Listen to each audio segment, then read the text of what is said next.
Hello, viewers and subscribers. Welcome once again the continuation of the my previous screencast. Previous screencast, I already discussed about the different deployment process, like the how can you standalone jar-based deployments, and also the how can you deploy the Docker Compose based deployment, and then deployment with the Docker and Kubernetes based deployment. So that's the so today now or today we try to present, or I try to discuss with you how can you deploy, how can you configure the Docker Compose based deployment. The next one will be the Docker and Kubernetes based deployments.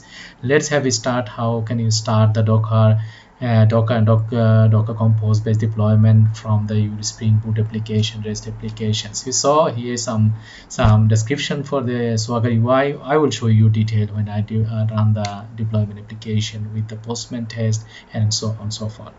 So you see that previously I discussed how can standalone jar-based deployments or in other projects it was, and now I have a deployment project with Flyway database migration team with the Docker Compose based deployment. You see the project structure we already discussed in the previous screencast. How can you configure the Flyway Swagger UI Open API 3, and the configuration is just straightforward. Those who are new into the channels, please follow the previous screencast. You can get the clear idea how can you configure the Swagger UI for the proper testing of your REST documentation and generation and proper testing with Swagger UI. That's this is the output of the your configuration from as a Swagger UI as a for REST API documentation or someone testing the your REST APIs. So this is the configuration that we already discussed about that one, and then this is the dependency that's and also the database version. We are using the Flyway versions, the Flyway, and also we have another example like how can you deploy the database with the Liquibase. So simply change the data structure, and it is works from like it is as it is that's you defined here. So in the Liquibase case we define like that's on the db changelog files, and then this is the definition of the your database changelog history. And for the Flyway base, just like simply the db migration script, and then all the script that you define it in your as far your models. So it's all we define here all the models that we need in the requirement at these versions up to the version number 5 1 2 3 4 5s, and then this all the model definition I already discussed about that one, and also all the repository definitions and the service implementations, and then so on and so forth. And the controller definitions, we define the controller definition with the Swagger UI. So you see the Swagger UI definitions, how can you level it, how can you describe the REST API. So I just simply started the Swagger configuration. You can one by one add your more description about each of your REST controller or REST endpoints. So is it all the definition what is professionally handled, or you can make an external properties file to read this the externally read it is, but I found is really some static data to put it here and then label it with the this is the controllers. This is automatically works. So after the implementation is done and all the configuration of the Swagger UI or Open API 3, and then DB migrations, and then the script as it is the professional application is running, then you need to start this application.yml files. So we define some properties that we need: the Swagger UI labeling, the user registration, API description, online registration that I already show. You see in the online registration, this is the label information. We just put it in the application properties file and read the files into the configuration file. That's I already discussed here. So we see the HTML files, and we did the config files, and we did it is the config.swagger API. So you see simply the value annotations, and then put it the value, read the value from the application.yml file, put the value, the meta information about your service, what you are presenting into the Swagger UI. That's the one thing. Just look for the previous screencast. You got the clear idea. How can you configure? How can you start the implementation for your project as a professional way to do. So then we did it. The descriptions, we did the migrations script properly, and then we need to create the versions. So where I did it one versions creations, the simply creating the versions with the commands that we have it, like commands like docker. We are in the project root directory. We can just simply put it.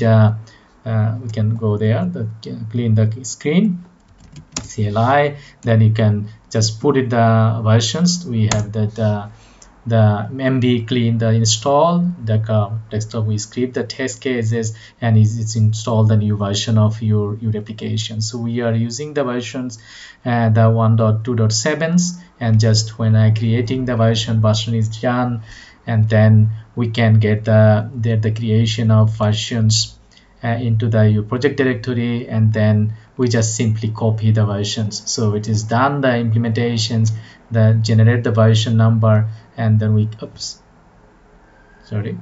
so target, it is the created target, its creation is done.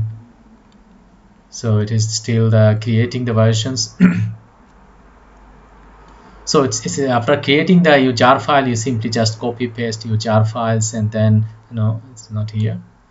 They just simply copy paste your jar files into the your project directory. I simply just copy paste the jar file from the project directory to the your installation directory. So after the installation directory, you just copy paste, and then we need to be set all the external configuration. That's the main idea. How can you externally deploy the applications with a different approach, with the standalone jar based, with the docker compose based. This is the now we are doing, and then next one is the docker and Kubernetes based deployments. This is all the process is I have to be manage, I have to maintain these things. So you see the building is there, so you can simply just what we did, just simply copy paste the applications. So copy paste the application, the jar files, and then paste the application into the directories. Then you can go there, and then in the command mode, just go there. So command mode, we can go there. So no, there is no command mode anymore. So application is running, that's I said. And then maybe we can open the power window, PowerShell window as administrator, and then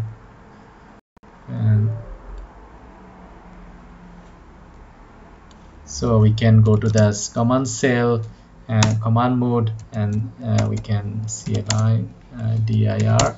So we are directory, so all the files, that's the definition that we need to run the Docker Compose files. So let's go to the directory that we have, so we can open the files, then the configuration files that we opened.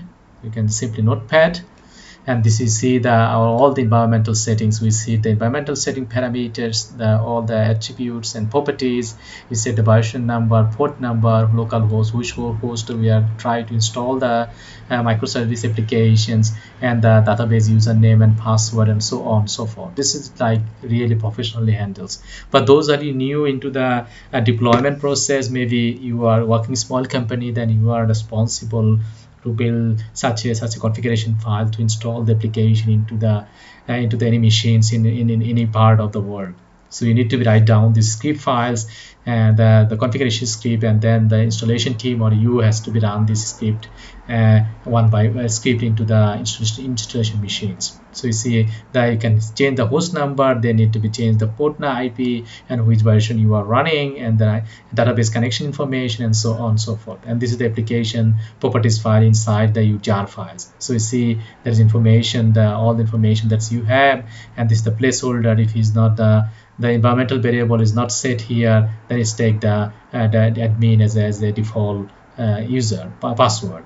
And the database, even the same case, is the placeholder. If it's not the properties environmental variable is not set, then it's take the default value from this value, and then this is the the container names, the host names of this case. This is the because we are running the Docker container, to we put the container names for this communication between the two layers, the container layers, the two container communication with the Postgres database containers, and also the Spring Boot application REST API application containers. So, and then we have Docker definitions. How can we create the Docker? It's very straightforward. We take the basic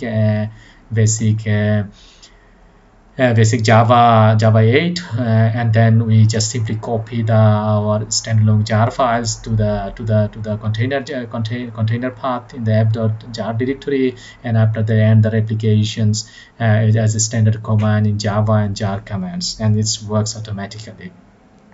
And then after the Docker files creation, we just simply create the Docker image out of our standalone jar files. I will show you.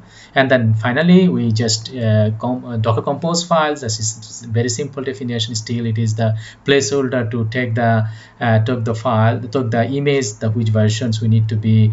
The Postgres versions, if you don't set it, this is the level, because we set it here, the Postgres image, the 9.6, and then we can put it here as the placeholder, and then you can globally change this value, and automatically which Postgres versions you need to be installed, just simply change it and it works automatically. That's, I said, this is the professional way how we install the applications in hundreds of machines, install the application in the cloud platforms. Doesn't matter which cloud platform you are, it's independent, really flexible configurations it has in.